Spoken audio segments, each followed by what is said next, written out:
You already know what a Lamborghini looks like. Scissor doors, a nose low enough to scrape a speed bump. A V12 you can hear 3 streets away before you see it.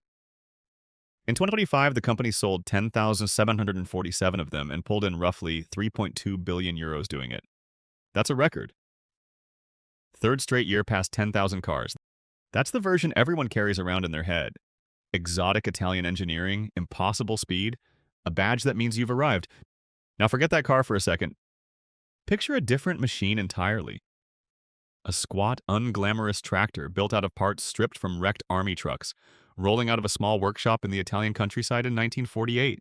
No V12, no scissor doors. Just a diesel engine bolted to a steel frame, sold to farmers who needed something cheap that wouldn't die in a wheat field halfway through spring planting. Same man built both of them, 15 years apart. That gap is the whole story. Here's the thesis, and it's going to sound wrong the first time you hear it. Lamborghini is not really a supercar company. It is a component-sharing arrangement bolted onto a much larger German automaker, one that happens to have a V12 welded into it, and a bull badge stuck on the front so you forget the arrangement is even there. You're going to want to argue with that sentence. Everyone does the first time. Sit with it anyway.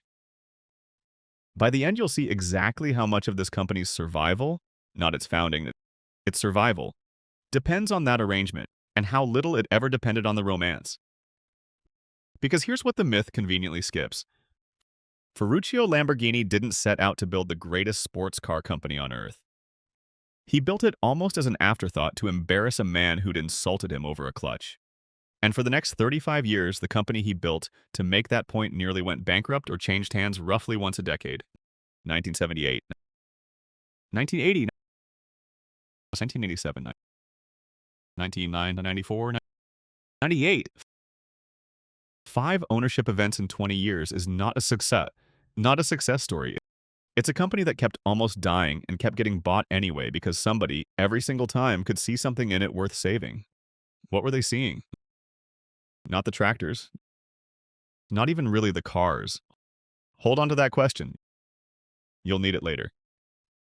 This isn't a story about one stubborn genius building an empire out of spite, even though that's the version stamped on every keychain and museum plaque in Sant'Agata. It's a story about how many separate times an outsider had to step in and rescue a company that, left entirely to its own devices and its own cash flow, kept running itself into the ground. 5 separate outsiders, 5 separate rescues across 5 separate decades. The badge stayed the same the entire time. Almost nothing else did. Start where Ferruccio Lamborghini actually started, not where the legend does. He was born in 1916 outside Renazzo in the Po Valley to a family of grape farmers. He trained as a mechanic and joined the Italian Royal Air Force's Vehicle Maintenance Division, stationed on the island of Rhodes. When Italy signed its armistice in 1943, British forces took the island, and Ferruccio spent a stretch of the war as a prisoner, assigned by his captors to their own motor pool. He ended up running the workshop. Keeping broken engines alive with whatever scrap was on hand wasn't a hobby for him by that point. It was simply the only skill he had left to sell. He came home in 1946 to a region full of 2 things: wrecked military equipment nobody wanted, and farmers who desperately needed tractors they couldn't afford to buy new. Italy's post-war reconstruction ran on mechanizing agriculture fast and cheap, and every scrapyard in the Po Valley was suddenly full of exactly the raw material that took engines, axles, gearboxes, built for war and now worth nothing to anyone who didn't know how to repurpose them. That's the whole opportunity in one sentence: a flooded scrap market, a starved equipment market, and almost nobody positioned in the middle who actually understood engines well enough to connect the two. You did. You do the obvious thing. You take the surplus, truck engines, aircraft engines, whatever the military disposal yards at ARR would sell you, and you rebuild it into something a farmer can actually use. That's Lamborghini Trattori, founded in Cento in 1948. The first model was called the Carioca, unveiled on February the 3rd of that year. Its one real technical trick was a fuel system that let it start on cheap gasoline and then switch over to diesel once the engine warmed up. That's the whole innovation. Clever, not glamorous. You are not building a legend yet. You are building tractors, one a day, with a handful of employees, because that's what the order book can support. Then the order book grows. By 1958, 10 years in, your small workshop is turning out 1,500 tractors a year. You've built a real factory to do it. And a manufacturing operation that size doesn't survive on one product line, so you diversify. Ovovos. Ayes. Into oil-burning heaters under the Lamborghini Bruciatori name, then into industrial air conditioning units. 3 separate factories, 3 separate product lines. None of them has anything to do with sports cars. You are, by in reasonable measure, a wealthy man now. A tractor and appliance manufacturer with a comfortable fortune and no obvious reason to risk any of it on something new. Here's the pivot, and it's smaller than the legend makes it sound. You own a Ferrari. The clutch keeps failing on you. You can afford to be the kind of customer who takes that complaint directly to Enzo Ferrari, so you do. Ferrari's reply, as it's been retold for 60 years, amounts to this. You don't know how to build cars, go back to your tractors. Whether he said it in exactly those words is genuinely unclear. Nobody recorded the conversation. Every retelling since has sanded it into a cleaner insult than it probably was. What isn't in dispute is what you did next. In 1963, you founded Automobili Lamborghini in Sant'Agata Bolognese, less than an hour's drive from Ferrari's own factory in Maranello. You sank close to 500 million lira into a brand new factory for it. Convert that at the era's fixed exchange rate, a little over 625 lira to the dollar, and it comes to roughly $800,000, spent on a product category you had never built, competing directly against the most storied name in the business, less than 15 years after your very first tractor rolled off the line. The prototype, the 350 GTV, debuted at the Turin Motor Show that October. Deliveries of the production 350 GT started the following year. Notice what this is not. It is not a car company built by a car person. It's a diversification play by a tractor magnate with a grudge and enough capital to indulge it. Outsider money, insider spite, zero patience for doing things the traditional way. That combination is going to matter again in about 10 minutes. 2 years into the car business, you are not yet a supercar company. You are a grand touring company, building comfortable, powerful cars for gentlemen who want to cross a continent in style. That's the brief. That's what you, Ferruccio, actually want to sell. You're on record saying you have no interest in racing or in race-derived road cars. You think about the youths. To be buksai. You think they're gig impractical, and you think the men who build them are chasing glory instead of paying customers. 3 of your own engineers disagree with you. Gianpaolo Dallara, Paolo Stanzani, and test driver Bob Wallace. All 3 of them under 25. All 3 with racing backgrounds. Start sketching a chassis in their spare time. Not on the clock. Not with a project number attached to it. A steel tube frame with the V12 mounted transversely directly behind the driver instead of up front where every road car of the era put it. You've already told them no to a race car outright. What Dallara and Stanzani get out of you instead, without you quite approving it, is permission to build something that looks like a road car on paper and behaves like a race car everywhere else. Read that again. Your own staff built the thing that would define your company on their own time against your stated wishes. Which of those 2 was actually worth more, the founder's business plan or the engineer's unauthorized detour? You already know the answer. You already know what a Lamborghini looks like today, and it doesn't look like a gentleman's tour.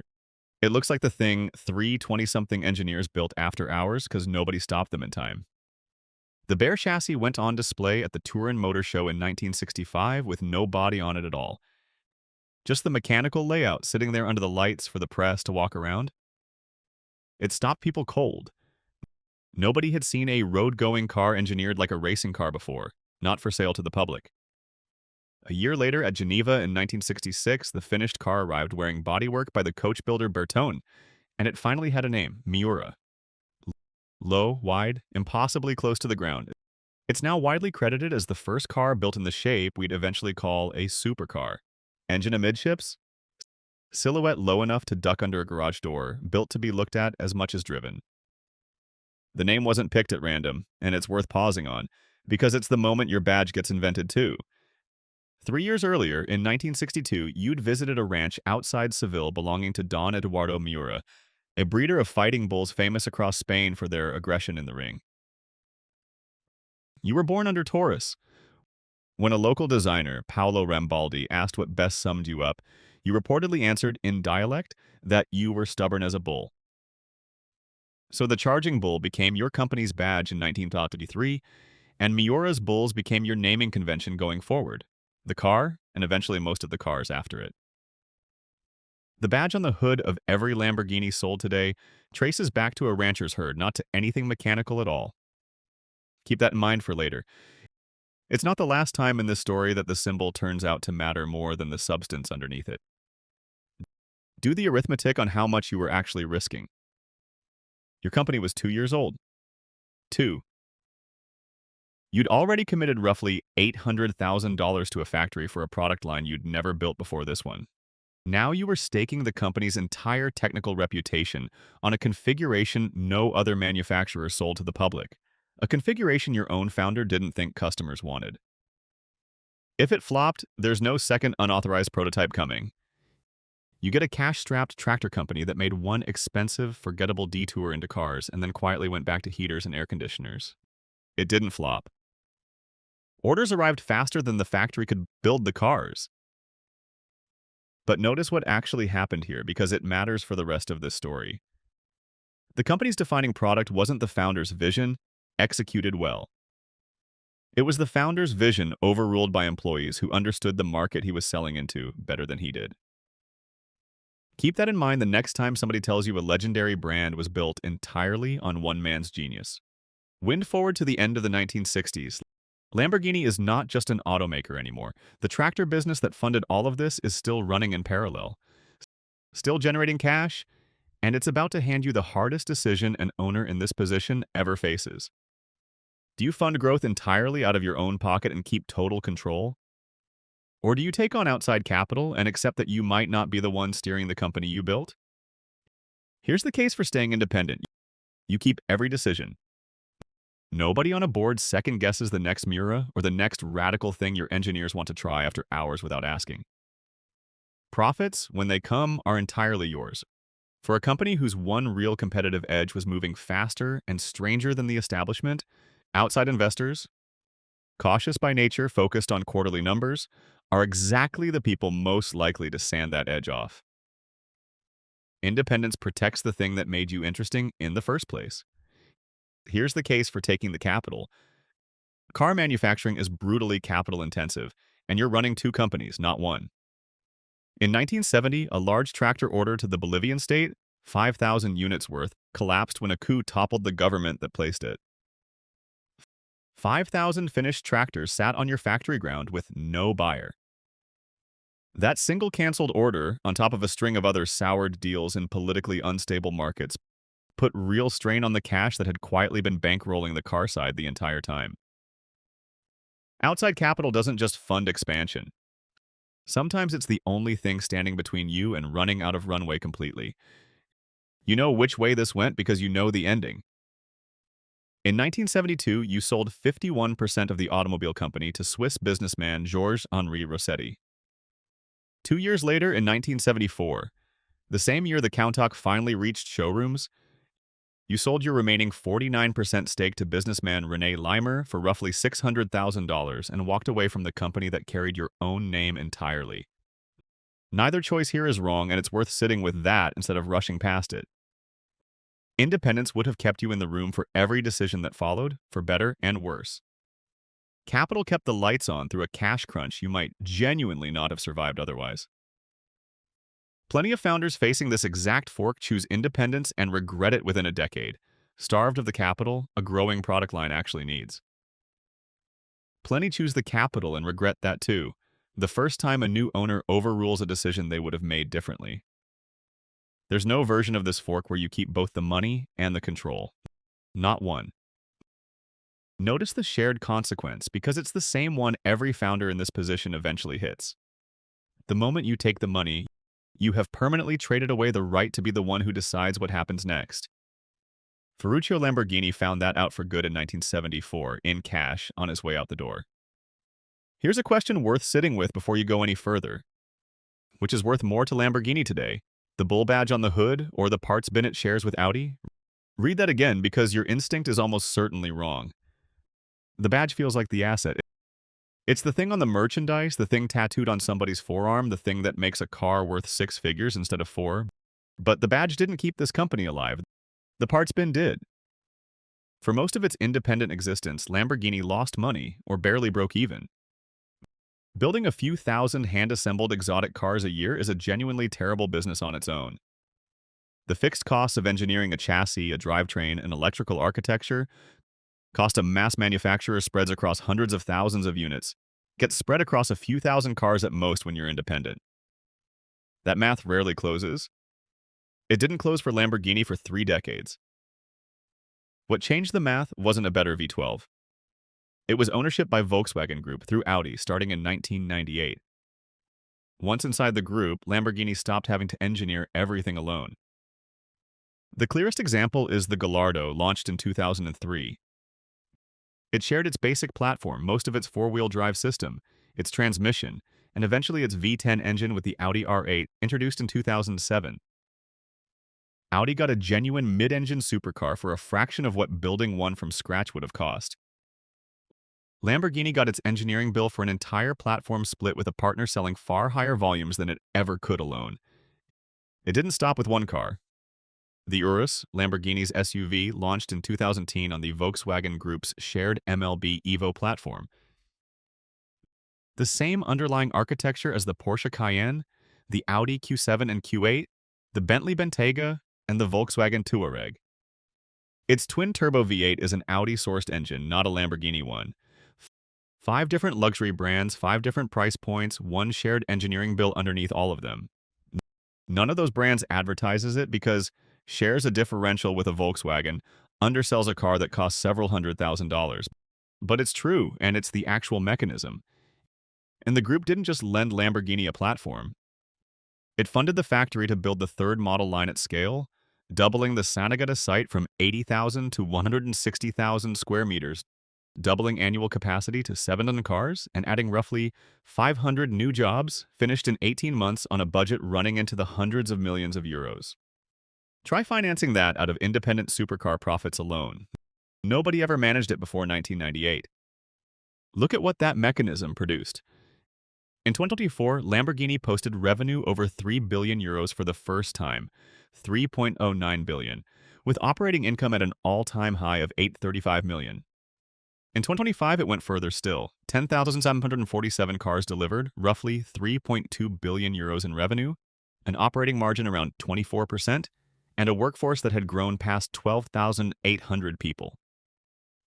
Deliveries alone nearly tripled in under a decade, from 3,815 cars in 2000 to that 10,747 figure in 2020. Work out the growth rate roughly.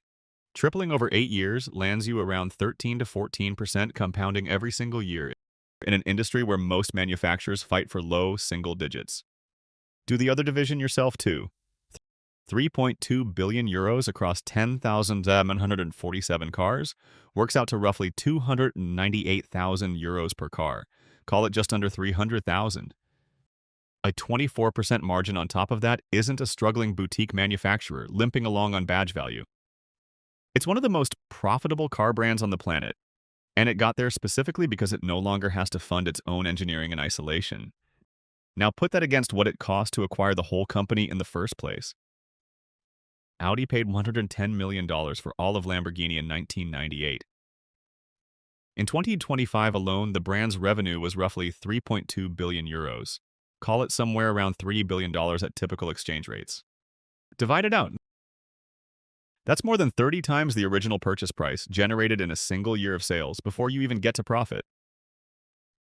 Whatever Audi actually bought in 1998, it wasn't a badge. It was access to a fixed cost problem it already knew exactly how to solve. None of that profitability existed yet in 1978, which is when Automobili Lamborghini went bankrupt and was placed into receivership. The proximate cause was the 1973 oil crisis, which gutted demand for large-engined luxury cars almost overnight. Exactly the kind of car Lamborghini, by then under different ownership after Ferruccio's 1904 exit, was still built to sell. Orders dried up. Debts didn't. Picture the factory floor in that period, not the showroom.